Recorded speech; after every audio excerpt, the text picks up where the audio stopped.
What's up, guys? In this video, we're going to be going over how to read Facebook ad analytics like a pro. I'm going to make you so good at understanding exactly what all of the data means. So if you're running an ad campaign and you're not really sure how to adjust, it would be weird if you did. It is a very difficult subject with a lot of layers of understanding to it. And I'm going to make you an expert, intermediate at least, in a short amount of time. I'm really excited about this lesson because it's just fun to teach. So going into Ads Manager, we're going to go to Customize Columns, and we're going to just show you the data that you actually should be looking at. So go ahead and get rid of actions. You're not going to use that for anything. And then bid strategy, you're also not going to use. Last significant edit, we're going to drag that to the very bottom. And then we are going to get rid of attribution setting. We're going to get rid of quality ranking, engagement rate ranking, and conversion rate ranking. Those really don't matter. They basically will always tell you just, hey, average or above average or below average, but all that really matters is the ad profitable or not, rather than how they're judging it in a really weird way. So we're going to leave all of these, but I'm going to put cost per result by results because it's easier to keep track of that way. Get rid of ends and schedule because we're never going to set an end date on a campaign. We're always just going to manually turn it off. Very important you do that. And now we're going to add some new data. So I'm going to add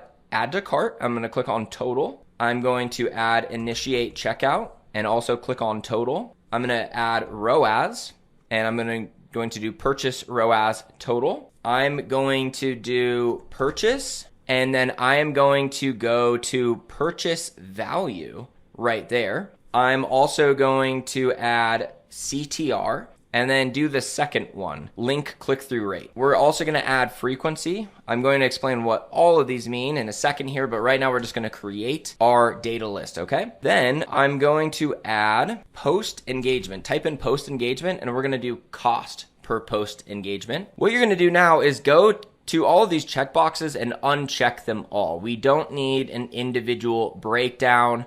If you wanted to track how your website versus your shop was doing, then you can do so. But the shop is something I only recommend for apparel companies and jewelry companies, by the way. So I never sent a Facebook shop or Instagram shop for other companies anyway. So that's also especially why I don't need the individual data for things. I'm going to uncheck all of those. And then I'm going to put frequency at the bottom, and I'm going to put the last significant edit at the very bottom. Cost per post engagement, link click-through rate is good there.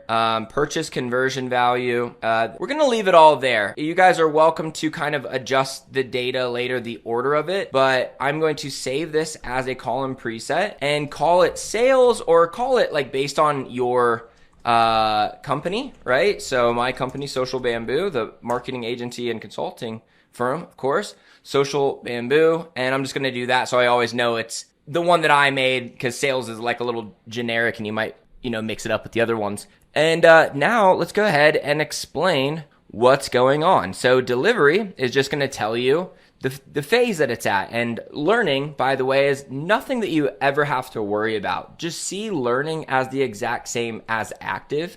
It's something that I get a lot of questions about. And it does not matter. It is really the best way I can put it. It just means that it hasn't tracked enough purchases to be able to tell you we for sure know who your client is.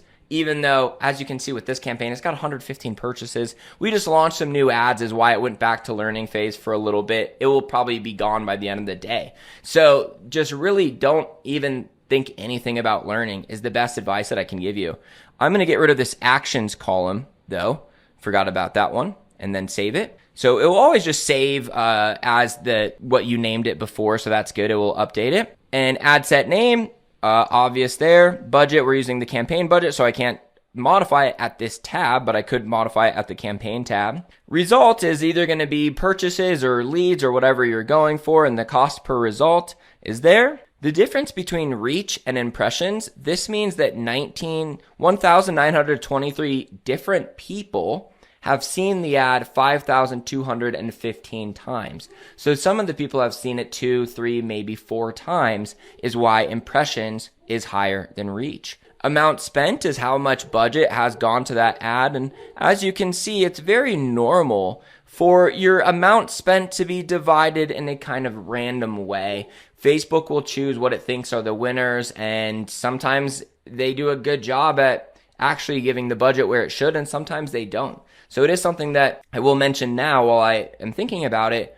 It is completely fine to just turn this off or turn it back on at any time if you ever just want to have the budget be forced to go to the other creatives. You can always just temporarily toggle off and on these without any kind of penalty so that the budget goes to the creatives that are not getting enough budget and you want to force test them, or, obviously if you're turning it off permanently because it's underperforming, then that's also how you would do it, is just toggle it off there. And then add to cart checkout initiated, you should probably be able to know how important that is to know, because while you have an ad going, especially at the beginning, and you haven't gotten purchases yet, the best indicator of are you getting close to a sale or not is to see if you have add to cart. Checkout initiated just means they went a little bit further in the add to cart process. Purchase conversion value is how much money they spent on your website. So it's really good to see exactly how much revenue your ads have generated. Link click-through rate would be the percentage of people who see your ad and click on it. I will say that 1% is usually what you want to be above, but I'm never going to worry about this metric compared to ROAS. We're going to talk more about ROAS in a second, why it's the most accurate number for you to be tracking. But I mean, ROAS 7.93 is incredible. I don't really care about the click-through rate at that point, but this is an earlier metric that sometimes when we're trying to see if an ad is doing well in the early stages, it's something that we can refer to. Cost per post engagement. An engagement is a like, share, comment, or save. So this is the average amount of money that we have to spend before one of those four things happens. Frequency is reach divided by, impressions divided by reach is how to calculate frequency. So impressions is 5215, reach is 1923. So that divided by that equals frequency. So it's just a quicker way to analyze the average amount of times that someone in this audience has seen the ad. The average person has seen the ad 2.79 times. So the frequency is something that you're not going to be using in the early stages of your analytics. You're going to use it when it comes down to like an ad that used to be performing really well that isn't anymore. The first thing that you would look at would be the frequency, because then you can say, well, maybe I've just been running this ad for such a long time and the same people have seen it over and over and over, is just one of the theories that you might have. Besides that, frequency isn't something that you look at very frequently. So just know that it's really just that one situation. Now, last significant edit. This one you really aren't going to use that much too until you have an ad account that has just a ton of ads in it, and then you being able to keep track of the last time that you made any kind of changes or updates to the ad. If it would be beneficial for you, if you're like so lost in all the ads that you're managing and you want to know, hey, when was the last time I came in here and did some diagnosing, then that is why you would want to keep this as a column. So how do we read ad analytics? I'm going to be making some decisions about this campaign, which is at 115 purchases, and it has 8 different ads running. And let's go ahead and get started. The first thing I'm going to do is look at ROAS. So I'm just going to click here so I can organize by ROAS. And this is return on ad spend is what it stands for. It's revenue divided by amount spent. And it is the easiest way for me to judge the profitability of an ad.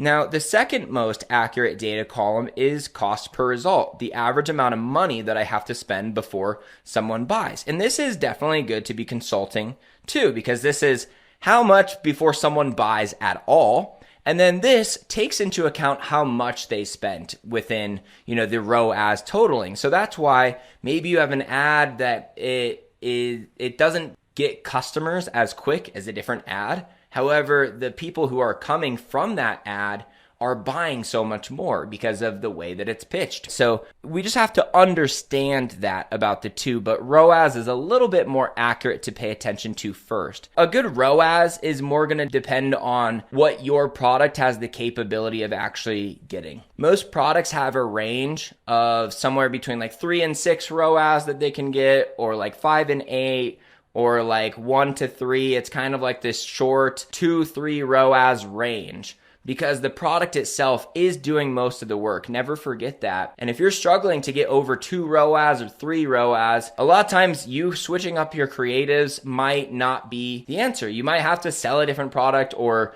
reorganize the offer or change something bigger about the process. But you can find some kind of range. As you can see here, like this one is getting a 1.63, but most of them are between that 6 and 9 range for this product, which are really good. But I just want to say that there's not an industry standard or like a worldwide standard for all products of like what ROAS you should be getting.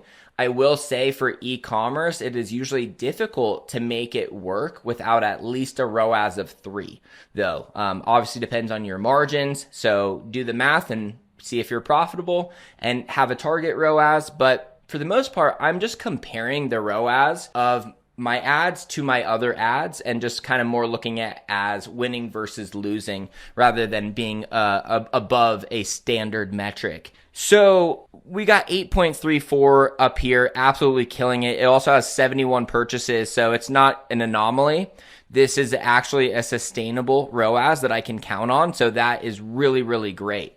What I would do in that case too, so after I look at ROAS, I have a three-step process that I go through. The first one is I'm going to analyze what is the best ROAS and what is the worst ROAS, right? That's step one. But I'm going to start with best and then go down the rest of the line. The second question I'm going to ask is it conclusive? So just as you guys heard, I then looked at 71 purchases. This is a ROAS that I can count on to keep up. It's not like 8.3, but 1 purchase. All right, we'll see how it plays out. Let's wait a little bit longer. And really, I'll say that if you have more than 10 purchases, your ROAS is probably very accurate to what you can expect it to stay at for a while would be if you have more than 10 purchases. But is it conclusive? Yes. Otherwise, I would know not to look into this data too much quite yet and let it run before I really analyze it. The third question I'm going to ask myself is why? So why is it the number 1 ad? Why is the ROAS and the purchases so high? So I'm not going to pull up my client's actual ad here, but what I'd be mostly looking at is what is the headline? What is the first text at the top? What is the beginning of the caption? What is the beginning of the video? What is the first impression that the customer has of this ad? What is the angle? What is the pitch that they first read is doing most of the work. So I'm also going to say, what are the top 2 or 3 ROAS ads? And then I'm going to say so these 3 or even these 4 are all over 7. What are some patterns that I can find between the winners? And then, as I was saying before too, what are some patterns I can find between the losers? So that is the essential, easy way to do your ads. You first analyze the ROAS, and then you ask, is this data conclusive? If it is, you're going to ask yourself why. And then you're going to look between patterns between winners, patterns between losers, and then use that to help you formulate your next ads. And then you'll turn off the ones that aren't doing well, and then launch new ones based on the data that you have currently collected. So when is a good time to turn off an ad and just leave it off? I have a very simple set of rules for e-commerce products. At least a great way to do it is to say once the impressions is 1,000, I'm expecting there to be at least 1 add to cart. Once the impressions gets to 1,500, I'm wanting there to be at least 1 checkout initiated. And once I get my impressions to 2,000, I want at least 1 purchase. And if at any point that is not met, I can turn it off, is my general rule. There's always exceptions, or maybe I can see, but the click-through rate is super good, or the cost per post engagement is super low. People are loving this ad. I might give it a little bit extra allowance. I might let it run a little bit longer. But otherwise, living by that rule is usually works pretty well for me. So this ad right here, I can say, look, the ROAS is terrible. Can I turn it off? It's over 2,000 impressions, so I'm expecting at least 1 purchase. I have 1 purchase. The ROAS still isn't great. It was a very small order. As I can see, it was a $32 order on the right side. So if the next person sees this ad and then buys $150, my ROAS will all of a sudden be like 4 or 5. So I kind of ask myself that if the next person who sees this ad buys, Would I be looking at a completely different ROAS potentially? And in this case, I would say yes. The other thing I can look at is the impressions to add to cart ratio, which you'll just have to do in your mind. This ad got 2,000 impressions and then got 4 add to carts. This ad has 5,000 impressions and then got 17 add to carts. This is 2.5 times more, but then 4 times 2 would be 8, 2.5 times more would be 10. The add to cart ratio compared to impressions is much higher with this ad, and it looks for this ad as well, and all of these. So I could say, look, the next person who's going to see this ad, if they buy, it's going to turn itself around. However, my add to cart ratio is by far losing. I can also look at what's my click-through rate. My click-through rate here is the worst of any of these ads. So I can already see that at this level, at the ad level, it's generating very little clicks. So that's not the best sign, right? And then cost per post engagement, I want this number to be low. And I can see that it's in the middle, a little bit towards the bottom though, right? It's 5th out of 8th place, but it's 8 out of 8th place here. And it's certainly 8 out of 8th place here. I actually would say I'm going to turn that ad off is the conclusion that I would draw in that case, because I can already see how it's going to play out from what I like to call the pre-metrics. The early stage ones, the click-through rates or the cost per post engagement are like those front-end metrics, but I can see that in a lot of cases here, it's not looking great, and I can already know from my experience especially that this ad is not going to turn around with how it currently is. So then what would I do? I'd ask why. I would open up that ad. I'd read it. I think I already know that the headline is just a bit long. It's a bit wordy. It's not clear, and I'm going to find things like that. I'm going to look for, how is this not clear? Maybe I didn't express the desire the right way. Maybe I didn't express the problem the right way. It's going to be a big thing that's off. It's not going to be, oh, the background's weird. Unless your font is completely illegible, it's not going to be the font. It's going to be something big, like they don't know what you're talking about, or they're confused, is most likely what you should look at. So take that as an extra tip in your decision making. But this is the data that you need to know about when you're running a sales campaign. I'm going to make a separate video for lead campaigns. So if you want to catch that one, make sure you're subscribed. Make sure you go to socialbamboo.com too, because I offer a free consultation call. No matter where you're at, take me up on it. I also have multiple free courses on ads and other optimizations that you can make. There's a ton of free resources on there, and I'm sure some of it will be really beneficial to you. And make sure you like the video. I appreciate you guys watching. Best of luck out there, and I'll talk to you in the next one.